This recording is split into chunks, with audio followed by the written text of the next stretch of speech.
Welcome back, everyone. Our next speaker is Dr. John Bradford, and he is the Chief Executive Officer and a Principal Engineer at SpaceWorks Enterprises in Atlanta. Dr. Bradford received his doctorate in aerospace engineering from Georgia Tech, and he is a senior member of AIAA, an Amazon Mars alumnus, on the steering committee for NASA's annual Rascal Student Design Competition, and a NASA NIAC Fellow. His talk today is on the prospects for enabling human hibernation for ultra-long-distance space travel. Please join me in welcoming him for our next talk.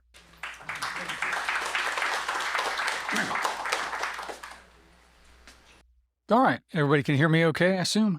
So, all right, human hibernation. So let's go. All right, so stasis capabilities have been portrayed extensively in science fiction. We've all seen it. It's probably why half of us are here. So it's really always presented as a key solution or technological capability to enable ultra-long distance or interstellar travel.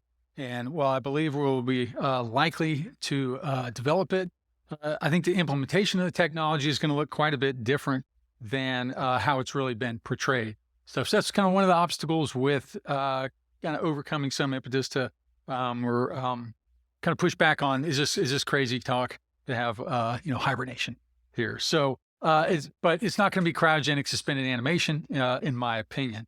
But fortunately, with modest reductions in metabolic activity in humans, we can get significantly reduced consumables, demands on the body. We can enable some life extension associated with that, as we see in animals stuff. So we can mimic this hibernation that we see in animals. And sometimes we'll call it torpor too. So hibernation tends to maybe represent a longer 3, 6, 9 month periods. Torpors tend to be a little shorter bouts and stuff. So I oftentimes will use torpor here. So and through some research that I'll talk about a little bit. We have seen, though, that placing the crews in this inactive state has a number of benefits, not only just consumables or eating less, but there's both engineering advantages that we can we can utilize in the design of the spacecraft, but there's also some very interesting medical aspects and things that occur with the body in this state. So I did want to start out with a little bit kind of what do we have right now and looking at some clinical treatments where we're kind of mimicking hibernation. So basically, we can place humans in a reduced metabolic state for short periods with modest hypothermic temperatures. So this is fairly well understood medical science and practice. This occurs at hospitals just down the road from you all over the world every day. So the procedure is called therapeutic hypothermia or targeted temperature management. And it's a treatment that's used in traumatic injuries for reducing basically the body's demand for oxygen, and it's been shown to improve health outcomes. So it's still an area of current medical study. So we're still trying to find out, what's the optimal way, optimal temperature, duration to apply it with, but it's clinically proven, life-saving. It's used for cardiac arrest, for care of neonatal care, traumatic brain injuries, stroke, etc. So if you have one of these conditions, you may actually go through this process here. We lower the body's temperature through a variety of means. That can be cooling blankets, inhaled gases, injection of cold saline, ice packs, etc. But there are issues with it for spaceflight and long-term applications. So I've been focusing on that. So this, we're not going to take therapeutic hypothermia and just implement it on a spacecraft and go. But this gives us a starting off point compared to, I think, something like the cryogenic suspended animation. We know this works and we can advance this. And how do we adopt it for spaceflight? Some of the issues currently in the clinical setting requires heavy sedation. It's fairly invasive. Injection of cold saline is a challenge. There's risk for infection. We've got to deal with blood clots and how do we administer nutrition. So that's kind of where we're kind of starting from. There is some evidence for innate capabilities in humans. So you'll probably occasionally read in the news. There's well documented human survival stories where people undergo extreme conditions and make pretty good recoveries, either from cold or significant time periods of oxygen deprivation. Won't go into all of these just due to time, but some of the well documented cases, because some of them are not well documented. Anna back home was submerged in an ice-covered lake. Her heart stopped for 3 hours. Core body temperature dropped to about 14 degrees Celsius. I think that's a record temperature. She recovered with no problems. There's also a story of a 16-year-old boy who kind of stowed away in the wheel well on a 747 that was en route to Hawaii. Went into some hibernation-like state. They're not sure what happened there, but he survived with no problems there. So we think under the right conditions, we can figure that out. There may be some interesting, we may have some capabilities there. Another interesting, I think, kind of innate capability potentially is looking at hypothermia victims. And it's been well documented that in cases of extreme hypothermia where people get lost out in the woods or even just at home and they can't pay their heating bill, some elderly people, they go into a state called terminal burrowing as they are about to basically succumb to the cold. They find them behind furniture, hidden away in a closet. Maybe they've dug a hole out in the woods, stuff. And if you look at all the in the animal kingdom, all the animals that hibernate, they always burrow or create a den or a small confined area to hibernate in. So it's this maybe there's still something in there, which leads to a recent research publication in 2020 looking at some early hominid skeletons that were discovered in Spain. So this is one of the early sites for humans in Europe. And basically looking at those skeletons, they saw some variation in bone density that coincided with some periods of glacial, kind of extreme cold temperatures, and looked like there was extended periods of offloading or disuse in those skeletons that were recovered. So again, maybe some evidence that early hominins, that we had this capability to hibernate. We don't really need it now. We have plenty of food.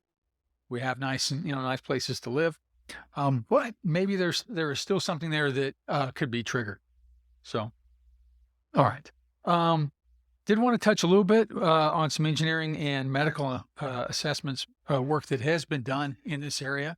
So from 2014 to 2018, with support from STMD's NIAC program. Thanks, Ron. We looked at a variety of feasibility missions, looking at missions to Mars, baselining a hibernation or torpor capability, and as well as looking at Ceres. And the publications, results are available from this work as both a phase 1 and a phase 2 NIAC.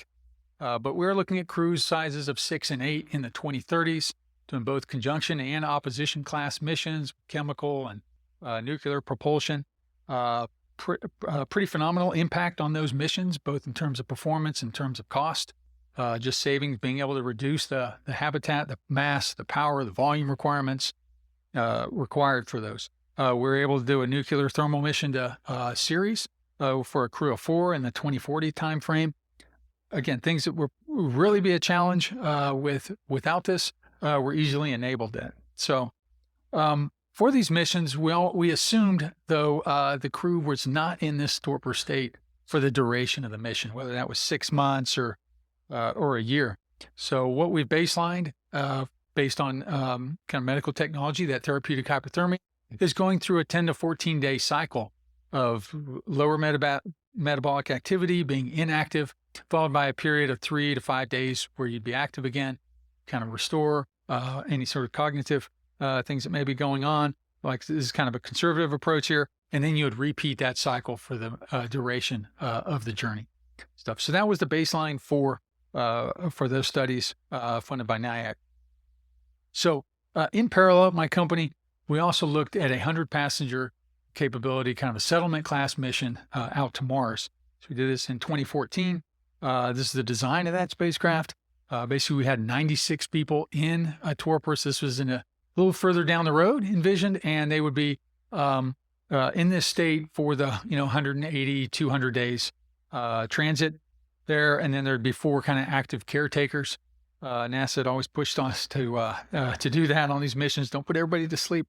So those results were published and presented at the IAC in 2016 in Mexico, and that's available. But fairly modest 200-ton spacecraft for 100 passengers.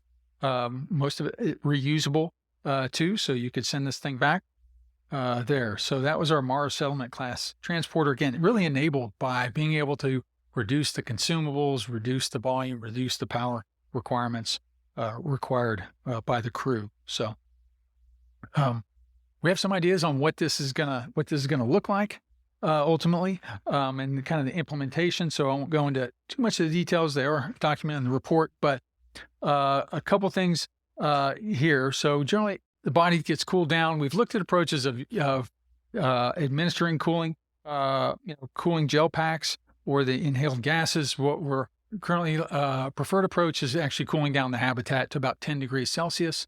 That's still above freezing. Your skin is fine. The target temperature range for your body, core temperature is at 32 to 34 degrees Celsius.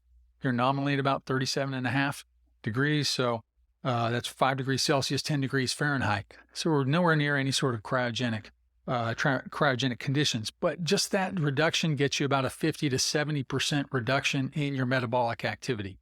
Your body drops down pretty quickly there. So you don't have to push it to these extremes, I feel like, to get really like 80% of the benefit there. So this is kind of what it would look like. We've got a portacath for administering some new pharmaceuticals that we're looking at that can manipulate the thermoregulatory system, primarily targeting adenosine receptors there. We've got a peg tube for enteral feeding. So that's a direct port into the stomach while you'd be in this. You obviously can't feed yourself, but through its basic kind of a milkshake, you can, and then that way you're actually using the gut and maintaining functionality stuff there. We've looked at, there's a couple other options, backup options associated with that. So, all right. So some of our takeaways is for the intersolar missions was really, we saw a significant reduction, about 70% in crew consumables during that. This is primarily for like a Mars class or Ceres class transit. 55% reduction in power and volume levels. With the crew also contained in more of an inactive area most of the time. We could put additional radiation shielding around them. That's still a major problem, is the galactic cosmic radiation. So carrying that extra mass was affordable there. We've also identified multiple additional medical benefits associated with this. Lower muscle atrophy from a reduced cellular activity. Radioprotective effects. There's a lot of interesting research looking at the body in this cooled state that is actually provides some radio resistance to ionizing radiation. And those studies have been done on animals and still trying to understand what those mechanisms are. But, compared to a parasitic shielding, almost prohibitive, this could be a great option. We can understand how that works. And then also cooling reduces the increase in cranial pressure in the head. That's done in hospitals there too. You know, astronauts on the space station have this problem. It's impacting their vision due to fluid shift. Cooling the body reduces that and long-term vision damage. With those savings, you can reduce mission transit times. We've looked at lower complexity artificial gravity stations, stuff there. So lots of ways to then reutilize those mass savings. All right. So for interstellar travel, some of our common spaceflight issues, and I don't know if Lynn's still here, but she echoed some of these earlier. So basically, the human body is not designed to be in space for any extended period of time. Travelers are going to face the same challenges that we currently have just in LEO on the ISS. That's muscle atrophy, bone loss, the fluid shift, impacts on pharmacology, pharmacokinetics, etc. There. But we have some new challenges with ultra long distance travel that can really extended exposure to galactic cosmic radiation, really proportional to time, resulting in increased cancer risk, cardiovascular disease, impaired motor function. So we really need to find a way to shield that almost entirely if you're going to be in space for 100 years on this. So whether that's advanced materials or generation of magnetic fields, these all require more power and more mass, pretty significant mass penalty to do that. So we need multiple solutions probably there. Long-term storability of nutrients and essential amino acids for optimum health. We don't just want to get people there on the bare minimum. People are, particularly of these durations, they need to be healthy and peak performance. So how do we do that? And then reproduction. I know there was some discussion yesterday about artificial wombs and taking embryos stuff, but particularly in the face of increased radiation environment, that's going to be a challenge. I think we're probably looking more practically at things like in vitro fertilization. I think the current record was a 70-year-old woman that gave in vitro. That took years of fertility hormones to make that happen, and multiple attempts, and then years of additional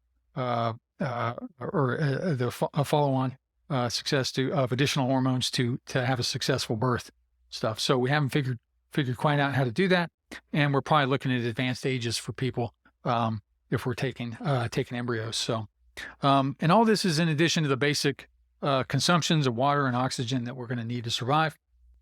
So just showing kind of what some of those numbers look like. Again, Lynn kind of noted this or alluded to it earlier. So just looking at mission duration times and the number of crew, typically 100. I know that gets talked about a lot. I think we're going to need more. Some anthropological studies have shown we need about 10,000 people to have a self-sustaining population. If you even look at the Mayflower, they brought over about 120. I think they lost about half the first year. So we're going to need, I think, more than 100, but it gets a challenge with the mass. Mass and the energy required is, as we saw earlier this week. So big numbers in terms of just the consumables necessary there. So any ways we can get these down is very helpful.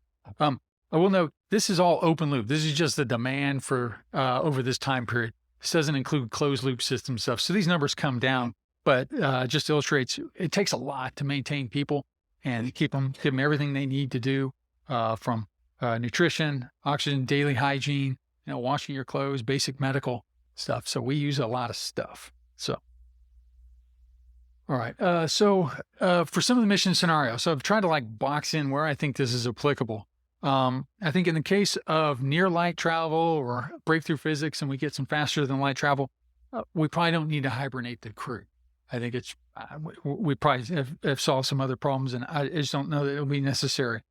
I think at the other extreme, if we are unable to get any reasonable subliminal relativistic light speeds, then I think we're looking at generational ships. And again, I don't know if that's really the best approach or necessary in that case. We're able to deploy a lot of mass, and we're just probably trying to recreate society closer to how it is now. I think torpor beneficial, but maybe it's of limited value there. So, but what I think is the most likely scenario kind of in the future and probably ideal for implementation is that we have a spacecraft capable of maneuvering at a fractional light speed, and we're looking at transit times of probably 50 years, which are within the kind of useful life of humans. So the 100 years starts to worry me a little bit because that's like the limits of human lifespan. So I think we need to be just a little faster. If we can get in that range, much better scenarios. But so just some caveats and kind of the application and when I'm thinking about this problem, what kind of trip I'm usually envisioning. And just kind of look at some human life expectancy trends. Everybody always says we're not getting any younger. Well, we're not getting any older. A lot of this growth, it wasn't like in the 1850s, people were only living to be 40 years old. It was infant mortality that has improved. So that's raised the averages up. So you can see we're kind of peaking at about 80 years old here. So we got some work to do. That's why 50 years is kind of starting to push it. 100 years is starting to get a little bit long, I think, for me. But there are a lot of longevity extension activities and efforts going on. So there's a number of research entities that are pushing for this. A lot of high net worth individuals, you probably recognize a lot of these names. They obviously want to live longer and are funding a lot of research in this area. So they're putting tens, hundreds of millions of dollars into extending longevity. And I think we will have some success there. There are also a number of drug trials that have been going on. that are looking at, how to either improve longevity or to improve the quality, basically, and get you health statistics that are indicative of a younger biological age. So, and those are mostly in limited trials. They've had some success with like worms and mice and yeast going 100, 200% longer life. There was some recent work in monkeys that increased their lifespan with torrent stuff. So as these drugs advance to human trials and probably more focused scientific understanding of exactly what's going on, everybody's kind of guessing a little bit about how this is actually going to work. We'll see if it actually translates into humans stuff. But I think we can get there. I think there's a part of the scientific community that thinks we can probably get to about 150 years in terms of human longevity. At that point, there's other challenges, but I think there's a decent consensus that maybe that's a reasonable goal. So, all right. I'm going to go through a couple approaches here for interstellar travel and ways that we could do this. So I got 3 different ideas. First one is profound hypothermia. So I've got my little temperature scale here. As I mentioned earlier, for therapeutic hypothermia and what we typically baseline for Mars, we're in about 32 to 34 degrees, and that gets us, 50 to 70%. Once you hit about 28 degrees Celsius, you really start getting some complications, heart arrhythmias and being stable there. So we generally try to avoid that. But you could go into some profound hypothermic state. This does require probably a complete cardiopulmonary bypass or an ECMO machine to maintain oxygenation. You're still moving things in the body. You don't want things to freeze, but there's basically no brain activity at this point. This has been done in a couple cases, very experimental. It's known as emergency preservation and resuscitation, using in hospital settings. Somebody comes in with a traumatic a knife wound or a gunshot, and they basically have ran out of options. They've been okay to try this procedure, but it's only being administered for minutes or maybe some hours at most. Maybe we can extend that, but it's pretty invasive, so I'm kind of hesitant on this. Another approach would be the gene therapy. So editing capabilities for things like CRISPR technology kind of introduce the possibility of altering the human genome to extend our lifespan and natural hibernation capabilities. If we look across the animals community, there's lots of animals that hibernate. There's no special organ that they all have. They all kind of do it differently for different reasons. So the thought is that maybe we can have this. Maybe it's a relatively minor modification in order to be able to replicate those capabilities. So now, can we go to periods of 3 to 9 months just naturally? I think there's probably a lot of people that would like to do that and just punch out. Or if you have a teenager, you've probably even seen something close to that. But that would avoid medical systems, sedation, advanced pharmaceuticals. I don't know about nutrition and hydration. If we're going to be able to stock up like a bear and then just burn those off for 3 or 6 months, that may be fun, but fun prep work. But I don't know how that would work out here. But there's definitely some ethical questions on, is this what we're going to start doing, enhancing people? But we're probably already there. People are already trying to do this stuff. So this won't be the first application, but it's probably something that's already will be coming our way, probably easily in our lifetime. Encouragingly though, there is some indication that it may not be necessary. And if we can just kind of figure out how to trigger that natural metabolic suppression, and just trying to understand how to activate that dormant trigger in gene expression. It may already be in us, as we saw from the Spain research stuff. It may already exist. So I think that's kind of a little further down the road, and probably what my preferred is really combine longevity, banking on that with continue to advance the stasis capabilities. They're more of an artificial implementation of hibernation. So I think it's the most likely option, and the approach for this approach, I think it's an enabling capability we'll use for Mars. And then it makes sense. We'll just keep using it and perfecting it and pushing it, and ultimately for interstellar travel. So I mentioned, natural human lifespan can about 150 years. The current living documented record is a French woman, is about 122 years old. And not surprisingly, I think the record for a male is about 4 years behind that. It always seems to track. I don't know what's going on there. Maybe they're complicit. There's areas being targeted for life extension, include dietary improvements, new pharmaceuticals, stem cell therapies. There's concern that our organs just won't last that long. So there's certainly organ replacement and regenerative medicine activities going on that may enable this. But I like it because with this approach, we have a 50, maybe 100-year period. Passengers would still have a majority of their life before and after the voyage. And then depending on the frequency and duration of how it's applied, that time perception of the 50 years or however long you're in this in transit can be significantly reduced. Therapeutic hypothermia, we typically have about 3 days is the clinical administration for that. So fairly short. There's been studies that have pushed that to about 14 days. There was no medical benefit associated with doing that. So in practice, you go for about 3 days in here. Our mission analysis, as I mentioned before, for Mars, for Ceres, was about a 2-week stasis. There's some advocacy for a single-day option. Maybe you just have a long sleep. That would be nice. So you go through like a skipping every other day, a 32-hour sleep cycle.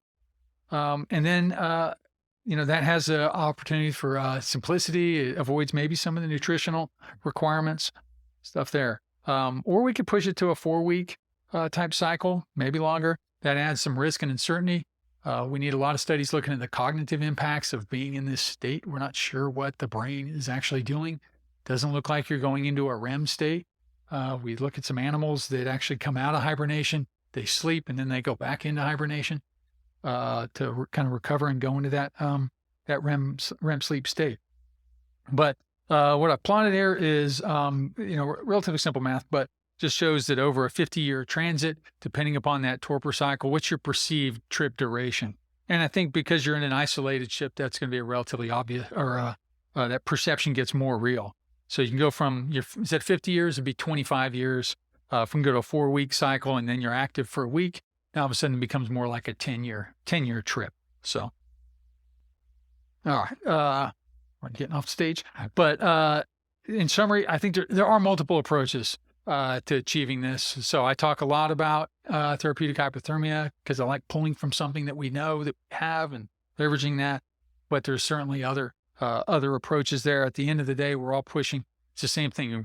Getting in a low metabolic state, reducing our demand for oxygen, for consumables, and making the crew inactive. So however we can do that, I think it sounds great.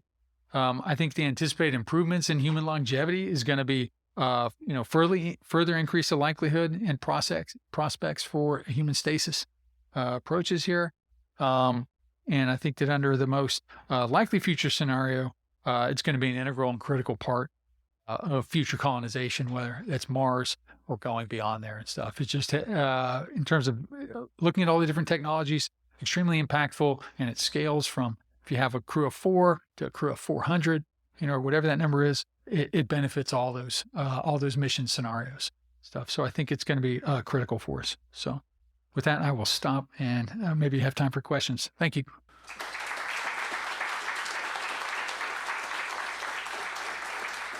Thank you, John. That was great. We have time for one question, and you had your hand up first, so you win. Can you wait for the? We're recording it, so we need to. Oh, or you can repeat it. Yeah, I can. So the question is this therapeutic hypothermia the same as a medically induced coma?